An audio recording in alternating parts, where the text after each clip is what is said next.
بسم الله الرحمن الرحیم الحمد للہ نحمد ونصلی علی رسول کریم اما بعد اعوذ باللہ من الشیطان الرجیم بسم اللہ الرحمن الرحیم محترم بزرگوں اور دینی بھائیو السلام علیکم۔ اسلامی مہینوں میں سب سے پہلا مہینہ محرم کا ہے اور محرم کی 10ویں تاریخ کو بہت اہم واقعات رونما ہوئے ہیں۔ اسی تاریخ کو حضرت آدم علیہ السلام کی دعا قبول ہوئی، اسی تاریخ کو حضرت ابراہیم علیہ السلام پر نمرود کی آگ ٹھنڈی ہوئی، حضرت یونس علیہ السلام کو ایک مچھلی کے پیٹ سے نکالا گیا، حضرت سلیمان علیہ السلام کو ایک عظیم سلطنت کا مالک بنایا گیا، اور سب سے آخر میں اسی تاریخ کو حضور کے چھوٹے نواسے سیدنا حسین رضی اللہ کو سعادت نصیب ہوئی۔ حضرت رسول پاک صلی اللہ علیہ وسلم جب مدینہ منورہ تشریف لائے تو وہاں کے یہودیوں کو محرم کی 10ویں تاریخ پر روزہ رکھتے ہوئے دیکھا۔ دریافت کرنے پر معلوم ہوا کہ اسی تاریخ کو حضرت موسیٰ علیہ السلام کی قوم بنی اسرائیل کو ظلم و ستم سے نجات ملی، لہذا آپ نے بھی روزہ رکھا اور لوگوں کو بھی روزہ رکھنے کی ہدایت فرمائے۔ شاید یہ بھی فرمائے کہ یہود کی منشا بہت سے بچنے کے لیے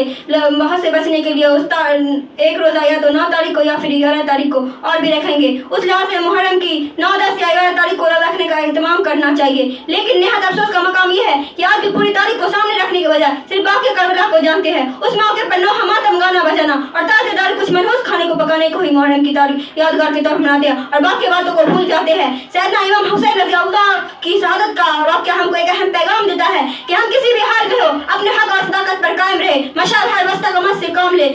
اور دین کے لیے ہر وقت ہر قسم قربانی دینے کو تیار رہے۔ سیدنا امام حسین رضی اللہ عنہ نے کربلا کے جب میدان میں شہادت سے پہلے عورتوں کو اکٹھا کر کے یہ وصیت کی تھی، جب میں شہید ہو جاؤں تم لوگ آہو کانا کرنا،